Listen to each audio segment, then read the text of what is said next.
आज class number 6 है और हर एक संडे को ऑफ रहेंगे। उस दिन आपका वीडियो अपलोड नहीं होगा। इसमें क्वेश्चंस का लेवल थोड़ा सा ऊपर किया हूं मैं। जैसे जैसे आगे बढ़ते जाएगा कोशिश मेरा ये है कि ज़्यादा जो क्वेश्चंस आते हैं रिपीटेड करके उस पैटर्न का क्वेश्चन को रखूं। बाकी मैंने बताया कि स्टैटिक्स का, प्रोबेबिलिटी का और कुछ ऐसे टॉपिक छोटे छोटे हैं जो आपको पढ़ाऊंगा, तब वहां से आपका वो चीज़ें क्लियर हो जाएंगे। एग्जाम से पहले वो करा दूंगा मैं। फिलहाल ज्योमेट्री, ट्रिगो, बाकी सभी लाभ हानि, चक्रवृद्धि ब्याज से, फिर आपका एलसीएम एचसीएफ से क्वेश्चन अभी डेली देख रहा हूँ कि उसमें आपको आ रहा है, तो वहां से एक एक क्वेश्चन लेवल वाइज आपका बढ़ाते चल रहा हूं मैं। आज फर्स्ट क्वेश्चन देखिए, अच्छा क्वेश्चन है। अब एग्जाम में अगर बिल्कुल ऐसा आ जाएगा नए तरीके से तो हो सकता है कि कुछ टाइम आपको ज़्यादा लग जाए बनाने में। तो आपके दिमाग में जो हिट करता हो पहले वैसे आप प्रोसेस लगा दीजिए। जैसे ये क्वेश्चंस मैंने भी पहली बार ऐसा देखा हूँ कि बड़ी संख्या को छोटी संख्या से भाग देने पर भागफल के रूप में 6 और शेष 5 होता हो। यदि दोनों संख्याओं के बीच का अंतर दे दिया है 1540 तो छोटी संख्या क्या होगा। तो एक संख्या x मान लीजिए बड़ी और छोटी मान लीजिए y। तो बताया है कि अगर बड़ी में आप छोटी से भाग लगाते हैं यानी y से, तो आपका भागफल यहाँ पे 6 आ रहा है और शेषफल नीचे में 5 आ रहा है। एक और इक्वेशन मिलेगा, यहाँ से एक मिल जाएगा, यहाँ से जो दिया है कि दोनों संख्याओं के बीच अंतर 1540 का है, यानी कि बड़ी संख्या में से छोटी संख्या घटाइए, अंतर आपका मिल गया 1540। यहाँ पर आप क्या जानते हैं कि भाज्य बराबर भाजक गुणे भागफल प्लस शेषफल होता है। तो उस फॉर्मूले से आप यहाँ इक्वेशन एक बनाइएगा कि भाज्य बराबर भाजक गुणे भागफल प्लस में शेषफल।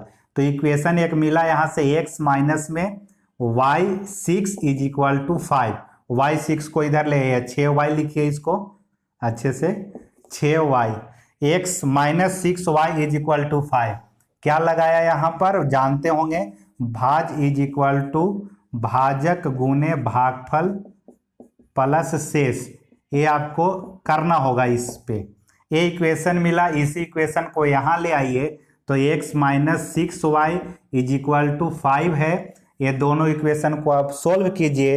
ये भी पॉजिटिव में ये भी निगेटिव में है तो साइन चेंज कीजिएगा, यानी कि घटाइएगा जब इसको इक्वेशन को, तो यहाँ पे घटाने पर ये साइन हो जाता है माइनस, माइनस वाला बन जाता है प्लस, इधर प्लस है तो ये बन जाएगा माइनस, यानी कि फर्स्ट में सेकंड वाला को घटाया गया है।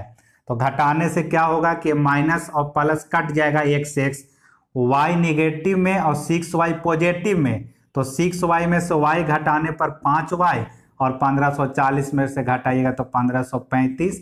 y बराबर 5 तिया 15 और 5 7 35 मत काट दीजिएगा, जीरो यहाँ पे रहेगा तो 307 होगा, 307। 5 से 3 बार में कट गया पूरा, फिर 3 में जब भाग लगा रहे थे 5 से तो नहीं लग रहा था, तो नहीं लगता है तो एक जीरो लिखा जाता है, तब आप अगला संख्या आगे से लीजिएगा। नहीं तो अगर ऑप्शन में 37 भी अगर बना के रखा और 37 आप टिक करके आ जाइएगा, तो ध्यान रखिएगा इसको, भाग लगाते टाइम भी थोड़ा मिस्टेक हो जाता है। तो 5 तिया 15 जीरो दिए, क्यों? क्योंकि भाग नहीं लग रहा था 3 में। फिर जीरो जब उतारे यहाँ पर तब आगे का एक संख्या लेने का इजाजत मिलता है, तो 5 7 35। तो आंसर छोटी संख्या ही पूछा गया है, तो छोटी संख्या ही तो y माने थे, तो आपका छोटी संख्या आ गया कितना, 307। 2 नंबर, ये भी क्वेश्चन जो है ऐसा आते रहता है हमेशा। वर्क एंड टाइम का, वर्क एंड टाइम का लेवल हर एक का मैं करा रहा हूँ। अभी अल्टरनेट वाला करा दिया, उसके बाद में पीछे कराया था छोड़ करके जो काम करता है लास्ट तक नहीं रहेगा, पहले ही छोड़ करके चला जाता है, वो 2 क्वेश्चन इंपॉर्टेंट हुआ। ये तीसरा भी आपका इंपॉर्टेंट है। ये 2 नंबर देखिए, हरीश एवं विमल किसी कार्य को 20 दिन में पूरा कर सकते हैं। हरीश है और विमल है, दोनों मिल के एक साथ में 20 दिन में 15 दिनों तक एक साथ दोनों कार्य करते हैं। तो 15 दिन तक कितना काम किए होंगे दोनों मिल करके, 15/20 भाग दोनों, तो 5 तिया 15, 5 चौके 20, यानी 3/4 भाग काम कर चुके हैं कितना दिन में, 15 दिन में। इसके बाद विमल कार्य छोड़ देता है, विमल अब हट गया। देखिए ऐसे है डायग्राम, रखिएगा तो H प्लस B, और विमल यहाँ अब छोड़ देता है, तो हरीश को रहना पड़ेगा लास्ट तक। और हरीश जो है शेष कार्य को 10 दिनों में पूरा करता है।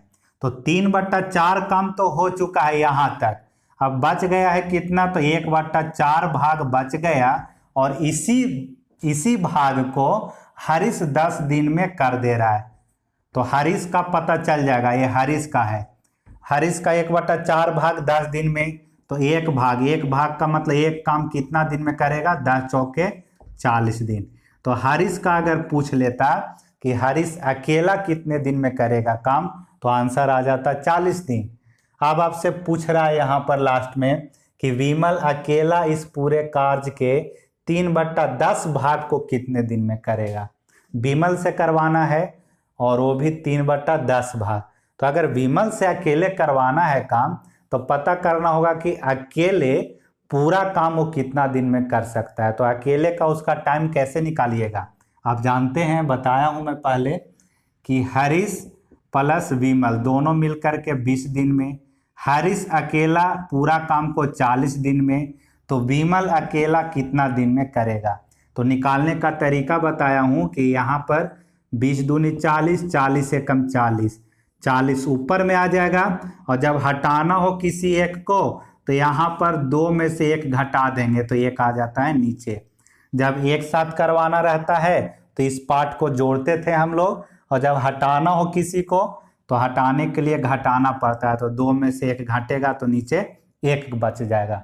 यानी विमल अकेला अगर काम करे तो टोटल काम 40 दिन में कर देगा। लेकिन पूछ रहा है कि 3/10 भाग कितना दिन में करेगा, तो 3/10 गुने 40 कर दीजिए, तो आ जाएगा 4 तिया 12 दिन में।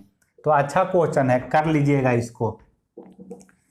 इतना ज्यादा इतना लिखने की जरूरत नहीं है, कैसे आप सीधा आइएगा, क्वेश्चन पढ़ लेना है सबसे पहले अच्छे से। 20 दिन में पूरा कर सकते थे, 15 दिन तक किया, तो 5 तिया 15 और 5 चौके 20, 3/4 हो चुका। तो अब बचा कितना, तो 1/4। 1/4 को हरीश कर रहा है कितना दिन में, 10 दिन में। तो हरीश अकेला पूरा काम करेगा 40 दिन में, और दोनों का पता है कितना, 20, और अकेला यहाँ 40। हरीश प्लस विमल, हरीश 40, 20 दूनी 40, 40 से कम 40। पता चल गया कि विमल अकेले कितना, 40 में से 1, 2 में से 1 घटाइएगा तो 40 ही रह जाएगा। तो विमल का आ गया अकेले का 40 दिन। 3/10 भाग पूछा तो 3/10 से यहाँ गुना कर दीजिए, 4 तिया 12 आंसर आ गया। तो ऐसे आपको प्रैक्टिस कर लेना है इस क्वेश्चन को। मेरे बताने का मतलब सिर्फ इतना आप ध्यान में रखिए कि ऐसे क्वेश्चंस आपको कर लेना है कंप्लीट। जरूरी नहीं है कि मेथड में बता रहा हूं, अगर आप भूल गए होंगे, नहीं समझ में आ रहा होगा, तो आप अपने तरीका से कोशिश कीजिए, नहीं तो आप पूछ सकते हैं। अगर आपको डाउट हो कुछ ये क्वेश्चन समझना है तो आप पूछ सकते हैं फोन वगैरह करके। 3 नंबर देखिए, एक दुकानदार अपनी वस्तुओं पर इस तरह मूल्य अंकित करता है। लाभ हानि का क्वेश्चन है, ये भी क्वेश्चन आते रहता है हमेशा। देखिए क्या कीजिएगा, इसमें परसेंटेज वाला ऐसे निकाल लेना है एमपी का, कि एमपी का अंकित पर छूट हमेशा मिलता है अंकित मूल्य पर। तो एमपी का 20% छूट दिया, यानी कि 80% हो गया है दाम, और 80% होने के बाद अभी भी उसको 8% का लाभ हुआ, यानी 108 बट्टा में 100 कर देंगे। ऐसे कर दिया हमने। अब परसेंटेज मिल जाएगा एमपी का, यहाँ से इसका परसेंटेज नीचे नहीं ब्रेक किया हूँ, ऊपर में ही रहने दिया परसेंटेज। 100 से 100 अगर काटिएगा, इधर 100 रखना चाहते हैं तो यहाँ पर भी 100 आपको नीचे करना होगा, नहीं तो यहाँ परसेंटेज रखिएगा तो इधर भी 1% रखना पड़ेगा। तो चलिए एमपी का x% गुने 20% डिस्काउंट, यानी 80% में बेचेगा, तब लाभ उसको हो रहा है 108%। इस फॉर्मेट में रखते हैं हम लोग। 100 से 100 काट दीजिए, 1 0 से 1 0 कट जाएगा, और 5 दूनी 10, 4 दूनी 8, 4 से इसको जब काटेंगे तो 4 दूनी 8 और 7 चौके 28। एमपी का आ जाएगा 27 गुने 5 कितना, 135%। ये रहा एमपी का परसेंटेज। अब मैच करा दीजिए, पूछा है आपसे एमपी ही, तो लागत मूल्य 500 दिया हुआ है, इसका मतलब 100% बराबर 500 और 135% बराबर एमपी है। तो निकाल लीजिए, 135 गुने 5 कीजिएगा तो आंसर आ जाएगा आपका 100 पचे 500 और 30 पचे 150, 30 पचे 150, 5 पचे 25, 100 पचे 500 और 30 पचे 150, यानी हो गया कितना 650, और 5 पचे 25, तो 675 इसका आएगा आंसर एमपी। क्या किया एक बार फिर से समझिएगा, ये फॉर्मेट होता है एमपी गुने में, यहाँ पर डिस्काउंट करके जितना पर बेच रहा है वो डिस्काउंट वाला रखिएगा घटा करके, और इधर प्रॉफिट वाला रखते हैं हम लोग। तो एमपी हमें पता नहीं था, तो एमपी का x% यहाँ पर मान लीजिए, या फिर परसेंट के बदले नीचे 100 भेज दीजिए, गुने में डिस्काउंट दिया था 20%, यानी 80% में बेच रहा होगा, तो 80/100 कर दिया, और प्रॉफिट हो रहा था 8%, यानी 108 में उसको बेच रहा होगा। तो ऐसे रखते हैं। चाहे तो आप इधर 1% नहीं लिखिएगा, तो यहाँ पर भी मत लिखिए, बाकी काटिएगा तो उतना ही आपका आ जाएगा यहाँ से। तो अब देखते हैं लाभ हानि के चक्रवृद्धि ब्याज का एक अच्छा क्वेश्चन है, नीचे देखिए 4 नंबर क्वेश्चन अच्छा है, देख लीजिएगा। 10% वार्षिक चक्रवृद्धि ब्याज पर 2 वर्षों के लिए एक धनराशि का निवेश किया गया, रेट दे दिया है, रेट बराबर 10% है वार्षिक रूप से, और t = 2 ईयर्स। ये टाइम का मतलब होता है कि टर्म कितना चल रहा है। अगर 2 साल है तो वार्षिक रूप से 2 टर्म चलेगा।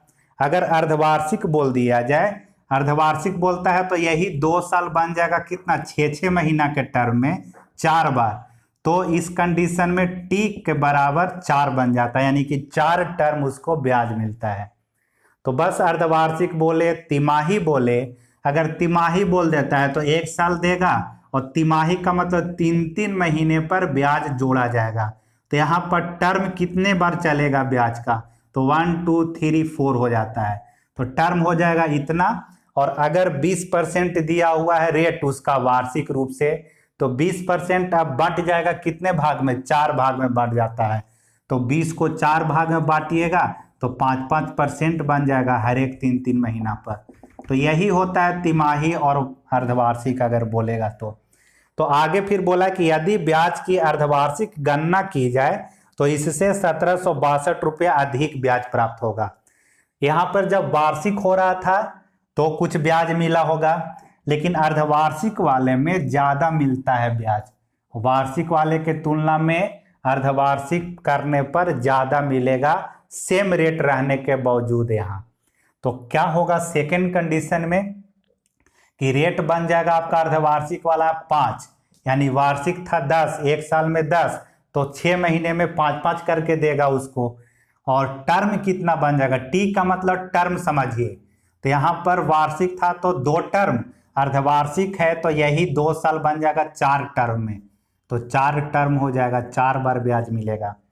तो अच्छा रहता है कि कुछ डाटा इसका याद रखिए तो बहुत जल्दी आप बना पाइएगा। जैसे 5% 3 साल का, यानी 3 टर्म का कितना होता है CI, 10% 3 टर्म का कितना होता है, ये सब चीजें कुछ डाटा याद रखना होगा आपको, तब जल्दी बन जाता है। तो अब दिया हुआ है अर्धवार्षिक और वार्षिक का अंतर बराबर 1762 रुपया है। अब अंतर परसेंटेज में कितना होगा ये दोनों का CI का, वही आपका CI का अंतर पता करना है परसेंटेज में। तो यहाँ पर तो वार्षिक वाला हो जाएगा 10 और 2 का 21% CI, लेकिन अर्धवार्षिक वाला में क्या होगा CI का परसेंटेज, तो याद रखिएगा 4 वाला भी मैं अभी करके दिखा देता हूँ। 3 वाला तो याद रखते होंगे ज्यादातर कि 15.7625%, एक 5% और 3 साल वाला यानी 3 टर्म वाला का है। अब चौथा टर्म आ जाएगा तो एक बार और 5 जोड़िए इसमें, तो +5 होता है, और फिर यहाँ A गुने B यानी 15.7625 गुने में 5 और नीचे 100 होता है, तो 5 इसमें जोड़ दीजिएगा तो 20.7625 हो गया। यहाँ से 5 गुना करने के बाद 100 से आपको भाग लगा देना है, तो कर लेते हैं अभी गुना। 15.7625 में 5 से डेसिमल रख देंगे 4 अंक के बाद, और 100 के बदले फिर से 2 अंक के बाद रखना होगा। तो 5 से 25, 5 दूनी 10 और 2, 10 2 12 के 2, 1 6 6 5 30 और 1 31, 3 7 पचे 35 और 3 38 का 8 3 और 15 पचे 75 और 3 78। गुना करने पर आया 78 81 25। ऑलरेडी यहाँ 4 अंक के बाद डेसिमल था तो 4 अंक के बाद तो रख दीजिएगा। फिर 2 जीरो और है तो और इधर 2 डेसिमल बढ़ाना पड़ेगा, यानी कि ओवरऑल यहाँ से आपका मिलेगा 0.788125। अब इसमें जोड़ दीजिए 20.7625 में जोड़िएगा तो कितना आएगा, देखिए जोड़ते हैं, इधर साइड में जोड़ देता हूं मैं करके। 20.7625 और पॉइंट के बाद है 788125। जोड़िएगा तो 5 2 5 और 1 6 8 2 10 के 0 8 6 14 और 1 15 7 7 14 और 1 15 दशमलव, यहाँ 15 आया था तो एक इधर आ जाएगा तो 21 बन जाएगा। तो याद रखिएगा यही कि 5% और 4 टर्म का होता है परसेंटेज में 21.5502625। तो 21.55025 आप याद रखिए 625 को। अब दोनों को अंतर जब करेंगे आप तो 21 तो हट गया, बाकी एक्स्ट्रा में यही अंतर में आ गया 0.550625 परसेंट इज इक्वल टू 1762। और पूछा है आपसे कि मूलधन क्या होगा, मूलधन पूछा है तो 100% बराबर आपसे पूछा गया। अब यहाँ से काटेंगे कैसे सोचना है, और सोचते टाइम में ऑप्शन को भी ध्यान रखना है आपको। तक काटते टाइम इस डेसिमल को इधर भेजिएगा तो 0 आ जाएगा, इधर टोटल कितना 0 आएगा 3 3 6, तो 6 0 इधर चिपका दीजिए, ये चिपक गया इधर, ये डेसिमल यहाँ से हट जाएगा। तो अब काटना कहाँ, यहाँ से इधर आपको पूरा काटना है और ऑप्शन को भी आपको ध्यान में रखना होगा। तो लास्ट में यहाँ पर 5 है, 5 में अगर आप 33 से गुना करते हैं, 33 बार में अगर पूरा जाएगा तब तो आएगा 3,30,000। तो 33 बार में अगर करने जाते हैं तो 3 पचे 15 आ रहा है लास्ट में, तो इधर कहीं पर 5 नहीं दिख रहा है आपको, तो ए नंबर ऑप्शन नहीं होगा। फिर अगर 4 से करके देखते हैं तो 4 पचे 20 आपको दिख रहा है, ठीक है 4 पचे 20 तो दिख रहा है, लेकिन फिर 4 दूनी 8 कर रहे हैं तो 8 कहीं पर नहीं, 0 तो दिख गया था लेकिन 4 दूनी 8 कहीं पर नहीं दिखा, तो इसको भी हटा दीजिए। फिर 23 के बारे में सोचिएगा तो वही चीज आ गया, यहाँ पर भी 3 पचे 15 और 5 कहीं पर है ही नहीं, तो बच गया सी आपका। देखिए सी से 5 दूनी 10 यानी 0 कोई मैच कर गया, और फिर उसके बाद में आगे जब गुना कीजिएगा तो आपको मिल जाएगा एक कट करके 32 बार में और 2 0 उस पर फिर गुना कर दीजिएगा, तो आंसर इसका सी आने वाला है। अब 5 नंबर देखिए, तो करना अगर यहाँ पर क्या था आपको CI इसका याद रखना है, 5 और 4 का 21 दशमलव इतना नोट करके रखिए, एग्जाम के टाइम में देख लेना होगा। अंतर दिया हुआ था CI का, तो इसका अंतर आ गया इतने और इतना बराबर वैल्यू दिया हुआ था, 100% बराबर निकाल लिया यहाँ से। अब नीचे एक क्वेश्चन और है 5 नंबर देखिए, जब पूर्णांक m को 8 से विभाजित किया जाता है, m को 8 से भाग लगाएंगे तो शेषफल बच रहा है 5। जब यदि 7m को 8 से विभाजित किया जाएगा तब कितना शेष आएगा। तो ऐसे क्वेश्चन आएगा तो सीधा ज्यादा दिमाग मत लगाइए, कुछ m के जगह पर कुछ ऐसा मान लीजिए कि 5 शेषफल दे दे, तो 8 5 13 जब रखिएगा m के जगह पर तब तो आपका शेषफल 5 देगा, 8 1 8 और 5 शेष बच गया। तो वही m का मान यहाँ पर रख करके देखिएगा, तो 13 7 91 91/8, अब इसमें भाग लगाइए तो 11 8 88 3 बच जाएगा शेषफल, यही आंसर आ गया। तो ये छोटा छोटा चीज है, तो इसको आप ऐसे ही कीजिए अपना कुछ मान करके, तरीका यहाँ लगाना कोई जरूरत नहीं पड़ेगा आपको। तो 13 मान लिया था, 13 यहाँ पुट किए तो 13 7 91 91 में 8 से भाग लगाए तो 3 बच गया। अब देखिए आपका 6 नंबर क्वेश्चन, मेंसुरेशन का क्वेश्चन है 6 पढ़िएगा पूरा अच्छे से क्वेश्चन आप पहले, मैं तो पढ़ लिया हूं, बनाता हूं सीधा। एक गोला है जो छोटा छोटा, उसको एक बेलनाकार बर्तन में डाला है और वो बेलनाकार वाला पानी दिया हुआ है, तो जितना तक पानी रहेगा वही उसका हाइट बन जाता है। तो पानी मान लीजिए कि यहाँ तक 32 सेंटीमीटर टोटल है। तो एच बराबर बेलन का आ गया 32 सेंटीमीटर और इसका व्यास दिया है 9 सेंटीमीटर बेलन का, तो रेडियस बन जाएगा 9/2 सेंटीमीटर आर का मान। और इसमें जो गोला डाला है छोटा छोटा पानी में, ये गोला है, गोला का दिया हुआ है व्यास 6, तो व्यास 6 है गोला का, तो रेडियस आपको चाहिए गोला का रेडियस बराबर 6/2 यानी कि 3 सेंटीमीटर। तो पूछ रहा है आपसे कि बीकर में कितने गोले डाले गए, 32 सेंटीमीटर हाइट तक ही डाला गया है, तो इसका आयतन और गोले के आयतन के बराबर कर देना है। सिर्फ बेलन का वॉल्यूम इज इक्वल टू गोला का वॉल्यूम, यहां से ही मिल जाएगा आपको। तो एक गोला का वॉल्यूम तो पता है आपको 4/3, पाई दोनों तरफ रहेगा तो लिखने की जरूरत नहीं है आपको, अभी लिख देता हूं मैं, pi r² h is equal to 4/3 pi r³ होता है। और कितने चाहिए, x चाहिए यहाँ पर, क्योंकि छोटे छोटे बहुत सारे गोले मिल करके इस वॉल्यूम के बराबर बनने वाला है। तो पाई से पाई काट दीजिएगा, यहाँ पर r है 9/2, 9/2, h के जगह पर 32 रख देना है, 4/3 फॉर्मूला में है आपका। r³ का मतलब 3, 3 का क्यूब 27, तो 3 से 9 बार में, 9 से यहाँ 9 काट दीजिए और 4 से कट जाएगा यहाँ 8 बार में, और 2 दूनी 4, 4 से कटेगा 2 बार में, तो 9 दूनी 18, तो टोटल 18 गोले ऐसे ऐसे इसमें डालेंगे, तब जाकर के 32 सेंटीमीटर तक पूरा क्या हो जाएगा, डूब जाएगा। तो इसको सीधा कैसे बनाइएगा, पाई से पाई दोनों तरफ कटेगा, r² आपको रखना था कैसे, 9/2, 9/2, हाइट 32 है, गोला है छोटा छोटा, गोला का आयतन 4/3, पाई तो काट दिया, r³ का मतलब 3 है पता, तो 3 के क्यूब 27, और ऐसे ऐसे कितने गोले चाहिए तो वही x आपको मान लेना था। काटते टाइम में ध्यान रखिए कुछ छूट ना जाए, तो काट रहा हूं यहाँ पे 3 से काटा 9 बार में, उसके बाद 9 से काट दीजिए 1 9, 2 दूनी 4, 4 से कटेगा 8, और फिर यहाँ 4 से काट दीजिए 2 बार में, तो 9 दूनी 18 संख्या हो जाएगा। 7 नंबर क्वेश्चन पढ़िए सही से रोक करके, एवरेज का क्वेश्चन है, अच्छा है।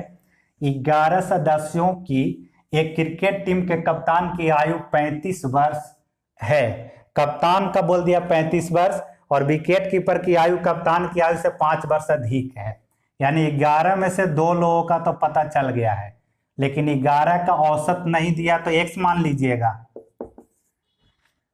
इसमें से एक कप्तान है जो हट रहा है, यदि इन दोनों की आयु हटा दिया जाए, किसका किसका, कप्तान का हटा रहा है जो कि 35 साल का, एक विकेट कीपर को हटा रहा है जो इससे 5 साल बड़ा है कप्तान से, तो 35 और 5 40 साल का हट गया एक, और अब जो बच गए हैं लोग उसके औसत आयु पूरी टीम के औसत आयु से 3 वर्ष कम हो जाती है, यानी कि बच गया है 9 और औसत हो गया x माइनस कितना 3। तो पूछा गया कि पूरी टीम की औसत आयु क्या होगा, तो आप जैसे रखना चाहें या फिर वो शॉर्ट में भी करके बताता हूं उससे भी कैसे निकालिएगा। 9 नीचे अगर रखना चाहते हैं तो यहाँ x माइनस 3 रखिएगा औसत के जगह पर।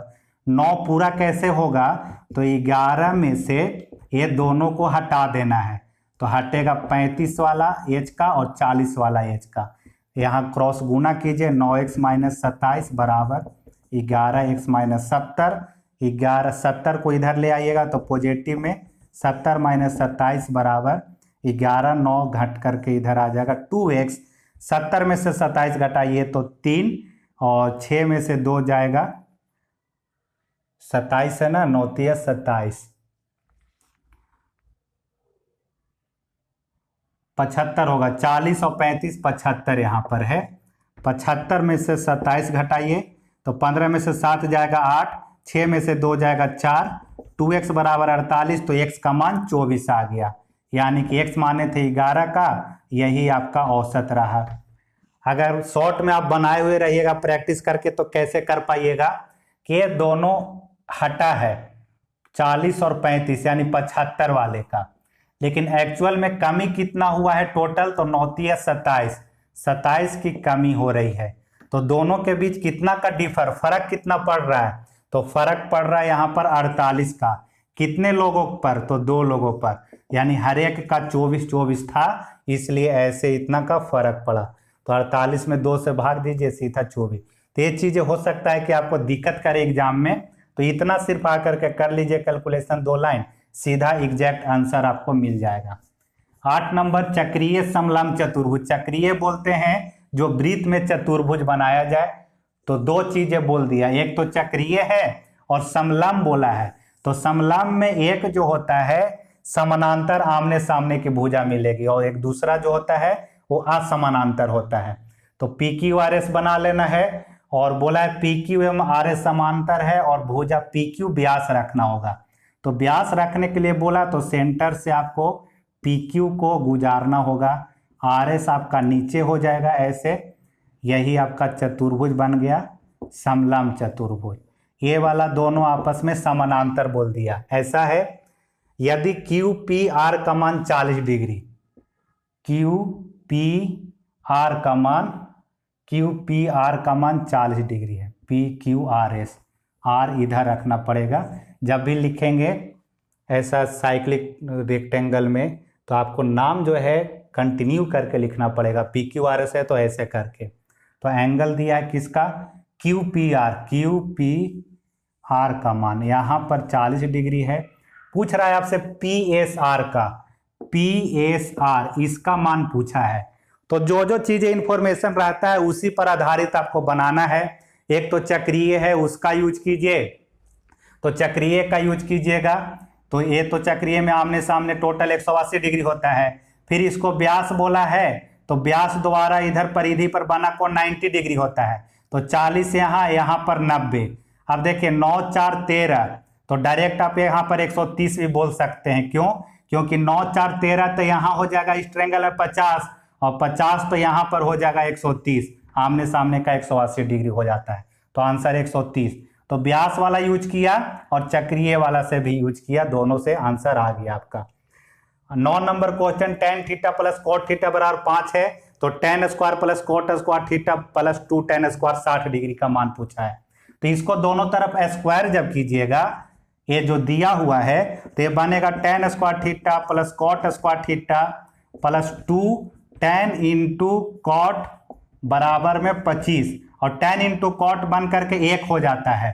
तो यहां से आपको मिल गया tan square theta plus cot square theta बराबर 23, और यही 23 को उधर जा करके रखिए, और tan स्क्वायर 60 डिग्री का मान आप पुट कर दीजिएगा।